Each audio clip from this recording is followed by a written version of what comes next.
Welcome to Everyday English.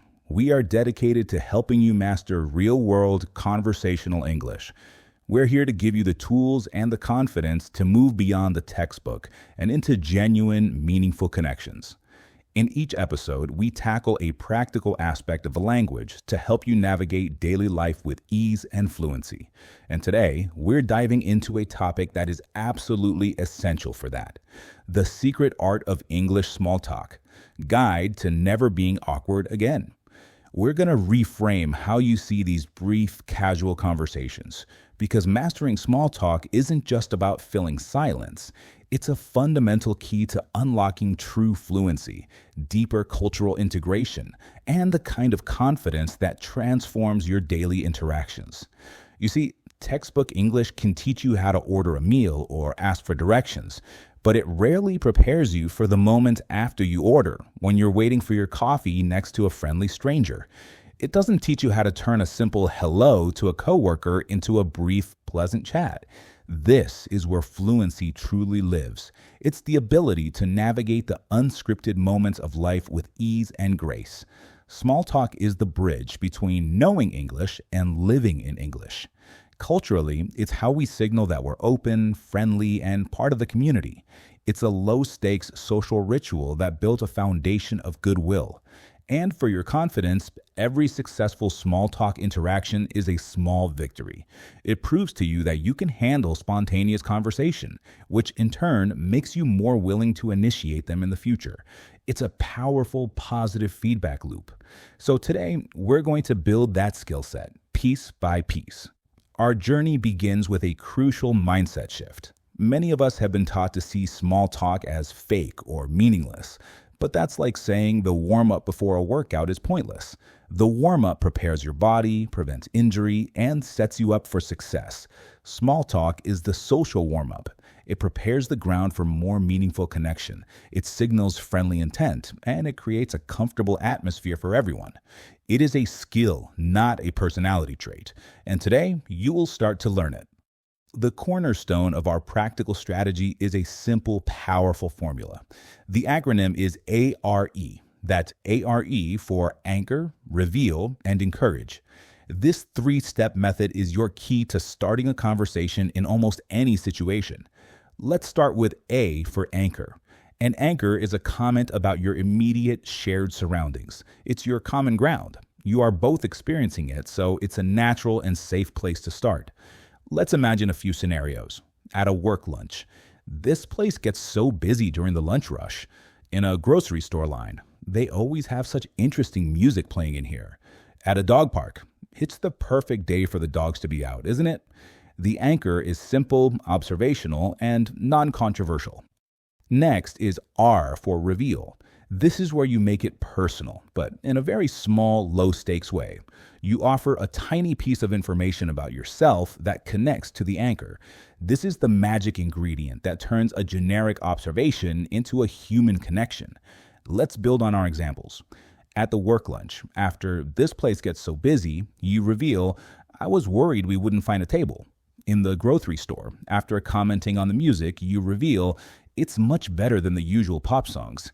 At the dog park, after mentioning the nice day, you reveal, "My dog has been waiting by the door all morning."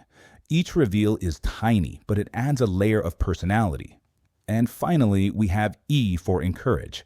This is where you hand the conversation over to them with an open-ended question. This transforms your statement into a dialogue. Let's complete the ARE sequence. Work lunch. "This place gets so busy. I was worried we wouldn't find a table. What do you usually like to order here?" Grocery store. "They have such interesting music in here. It's much better than the usual pop songs. Does it seem familiar to you?" Dog park. "Perfect day for the dogs. My dog has been waiting by the door all morning. Is this your first time at this park?" Anchor, reveal, encourage. It's a reliable blueprint for a smooth takeoff. Now, that encourage step is so important. Let's dedicate a whole section to it. This is about mastering the art of the open-ended question. A closed question is a conversation killer. It invites a one-word answer. For example, "Did you have a good weekend?" The answer is often just yes, end of story. An open-ended question invites a narrative. Instead of, did you have a good weekend, try, what was the highlight of your weekend? Or what did you get up to? Instead of, are you from around here, try, what's your story? Or what brought you to the city? Questions starting with what, how, why, or tell me about are your best tools. They open doors instead of closing them. Once the conversation is airborne, your job shifts from being a pilot to being a great co-pilot. This requires active listening. You're not just waiting for your turn to talk, you're listening for hooks, keywords, ideas, or feelings in their response that you can latch onto for your next question. Let's walk through an example. You ask, what was the highlight of your weekend? They reply, I finally got out for a hike at the state park, which was really refreshing. You have hooks, hike and state park. Don't just say, that's nice. Follow the hook. You could ask, oh, that sounds amazing. Which trails do you recommend at that park? Or, I've been meaning to go hiking. How are the conditions out there? This creates a natural flowing dialogue. It shows you're genuinely interested, which is the most engaging quality a person can have. Now for a new crucial tip, reading the room. Your goal is to offer a conversation, not demand one. Pay attention to nonverbal cues. Is the person making eye contact? Do they seem engaged? Or are they constantly looking at their phone or toward the door? If they're giving short, one-word answers to your open-ended questions, that's a sign. It might mean they're busy, shy, or just not in the mood to talk, and that is perfectly okay. Don't take it personally. A successful interaction isn't one that lasts for 10 minutes. A successful interaction is one where you politely offered a connection and then respected the outcome. If they're not receptive, you can simply smile and say, well, have a great day, and move on. This knowledge takes all the pressure off. You're not failing if a conversation doesn't happen. You're succeeding by being socially aware. To prevent your mind from going blank, especially when you're nervous, it helps to prepare a go-to topic arsenal. These are safe, universally appealing topics you can pivot to anytime. The classics are food, entertainment, and travel. Let's add 2 more, hobbies and local happenings. Before you go to a social event, prime your brain. Think of one interesting thing for each category.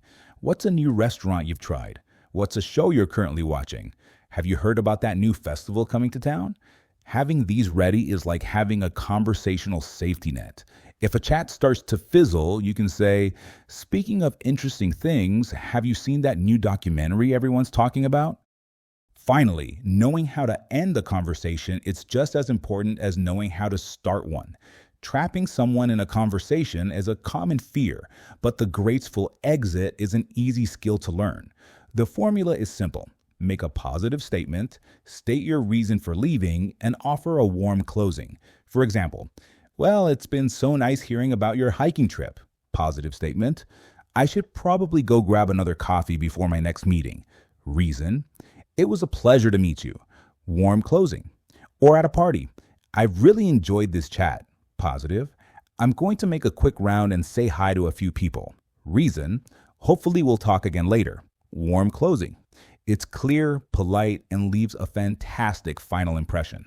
So let's bring it all together. Small talk is the heart of everyday English. It's your key to confidence and connection. Remember the ARE method to start.